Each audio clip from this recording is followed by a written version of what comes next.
in some inappropriate way. Could you talk about anything that the NIS may have done in recent years, not back before democracy, but in recent years? Is there anything that the NIS may have done that would give you cause to think that they would target people, innocent people, or people who have not really done anything wrong, targeting people on an inappropriate basis? Can you talk about anything they have done that would give you concerns about that potential problem? 일단 국가정보원에서 이 테러 방지법이 통과가 되면 실제 테러 활동과 관련이 없는 사람인데도 테러 의심자라고 지목을 해서 적법하지 않은 방식으로 수사를 하는 것에 대해서 우려를 하시고 계신 것 같은데, 일단 민주화 정권이 들어선 이후에 최근에 혹시 NIS가 국가정보원이 정말 이런 활동을 하고 있다는 우려의 근거가 되는 사건들이 있었는지, 활동들이 있었는지 설명 부탁드리겠습니다. 다른 예도 많지만 그동안 국정원의 전신인 안기부 중앙정보부에서 간첩 조작 사건이 많았습니다. 정권의 안보를 위해서 이용해 먹은 거죠. 가장 최근에 서울시 유우성 씨 간첩 조작 사건이 가장 최근에 벌어진 대표적인 사례를 알 수 있습니다. 그분이 간첩이 아닌데도 실제로 국정원에서 서류를 조작해서 이걸 간첩으로 몰아갔지만 법원에서는 무죄를 판결함으로써 국정원장이 물러나는 사태가 있었습니다. 그러니까 간첩이 아닌데도 간첩을 조작한 예가 있는데, 저 사람은 증거도 없지만 테러 의심 인물이다 라고 낙인 찍는 것은 너무나 쉬운 일이 되겠죠. 국정원의 지금까지 행태를 봤을 때 충분히 그런 개연성은 있다고 생각합니다.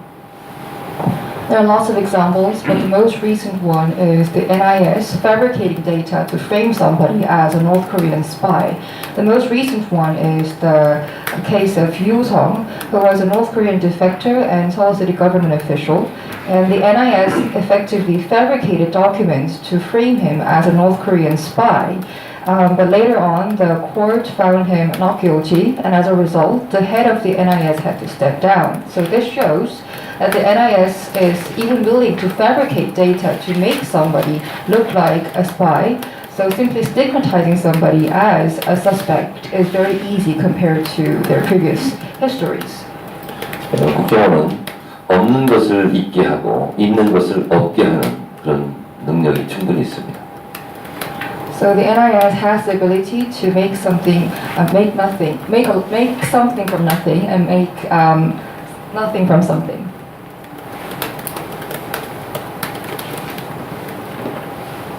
So Simon, did you answer the question? Yeah, I think Okay, great. Donald, can you? 이걸 하시지.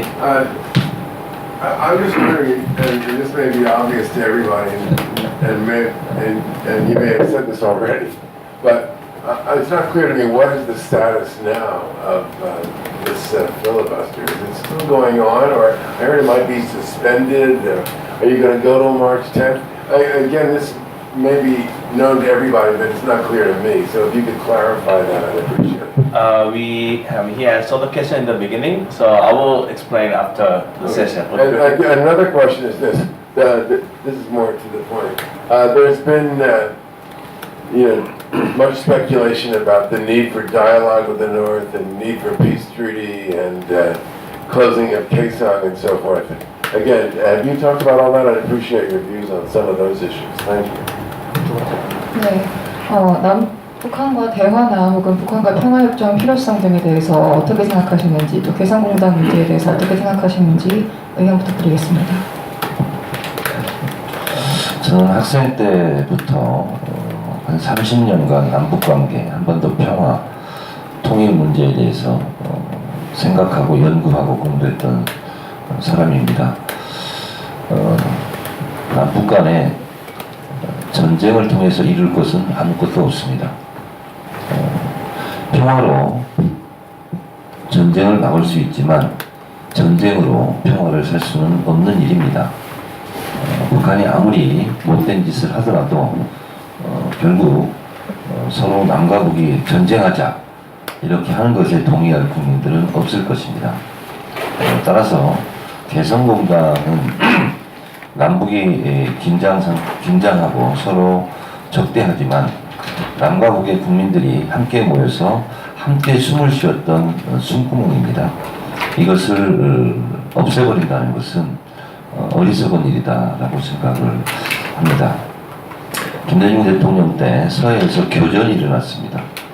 대한민국의 해군이 북한의 선박을 섬멸한 적이 있습니다. 그러나 그때 동시에 대한민국 국민은 북한의 땅이었던 금강산에서 관광을 즐기고 있었습니다. 따라서 북한의 도발에는 강력하게 대응하지만 또 한편으로는 아무리 어려워도 대화의 끈은 놓으면 안 됩니다. 이것이 소위 말하는 균형 외교라고 저는 생각합니다. 그것이 우리 대한민국의 국익적 관점에서 가장 큰 이익이다 저는 생각을 합니다. 남북관계는 잘 가져가야 되는 것은 크게 두 가지 이유 때문에 그렇습니다. 죽지 않고 잘 살기 위해서 남북관계를 잘 관리해야 됩니다. 그리고 개성공단에서 보듯이 경제적인 관점에서 더 풍요롭게 잘 살기 위해서 남북관계를 평화롭게 가져가야 한다고 생각합니다. From when I was a student, I've been studying and thinking about North Korea and South Korea's unification and peace. And I believe that nothing could be achieved by waging war. I do not believe that we can achieve peace by waging wars and conducting war with North Korea. And even if North Korea engages in various vicious activities, I believe that not a single Korean will agree to a war with North Korea.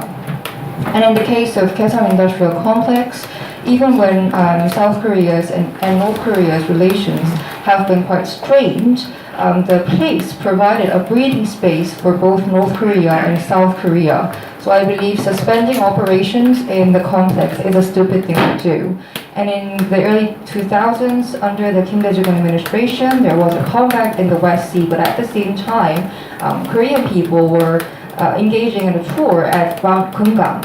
This shows that no matter how difficult the situation is, we should not let go of the hand of North Korea. I believe it is good for South Korea's national interest as well, and I definitely believe that improving North-South relations are important in 2 points. It is important for us to live, and it is important for us to live prosperously. You know, I'm sorry, he didn't answer my first part of my question. He didn't. I'm sorry, he didn't answer the first part of my question. What is his? Of course, there's not a Korean war going on now. There's a truce that we're not in a state of war. Now, what do you think about the idea of a peace treaty? You didn't really comment on the peace treaty. And what do you think about the idea, and what prospect do you think there is of resuming dialogue, North-South dialogue or six-party talks, any kind of dialogue? 일단 평화협정 자체에 대해서 어떻게 생각하는지 좀 자세하게 설명 부탁드리고 남북 회담이나 육자회담 재개 가능성에 대해서 어떻게 생각하시는지 부탁드립니다. 2000년 10월 미국 올브라이트 국무장관이 평양을 방문한 적이 있습니다. 김정일 국방위원장과 만났습니다. 올브라이트가 평양에 간 이유는 클린턴 대통령이 평양에 가서 정상회담을 하고 북미 수교를 맺고 그리고 정전협정을 평화협정으로 맺는 것이었습니다. 그리고 곧바로 이어서 북한과 일본이 수교를 맺고 북한이 일본에게 요구하는 110억 달러 일제 배상금을 지불하는 문제였습니다. 그리고 북한의 핵을 완전 불능화, 폐기 처리하고 그리고 남북 불가침 선언을 하고 남북 철도를 연결하는 것, 이거에 대한 시리즈별로 일괄 타결하는 것이 올브라이트가 평양에 갔던 이유입니다. 그러나 미국에서 엘 구어가 미국 연방법원에서 부시한테 짐으로써 끝내 클린턴의 평양 방문이 무산되었습니다. 거기에서 알 수 있듯이 김대중 대통령과 클린턴 대통령이 같이 디자인했던 한반도 평화 구상은 옳은 일이었습니다. 따라서 그것이 실현되기 위해서는 대한민국의 정권이 민주정부로 교체돼야 하고 미국도 이 정책을 지지하고 있는 민주당이 집권을 해야 미국과 한국의 정권이 같은 생각을 하고 같이 바라봤을 때 이 문제를 해결할 수 있다는 역사적 교훈을 우리는 갖고 있습니다. 저는 김대중 클린턴 구상에 대해서 100% 찬성합니다. 죄송한데요. 필리버스터 할 때도 제가 이러지 않았는데 기자회견을 하니까 긴장돼가지고 화장실을 잠깐 좀 갔다 와도 되겠습니다. He's very nervous, so could he use the restroom for me? He didn't do that during the 12 hours monologue. So what he said was that in 2000,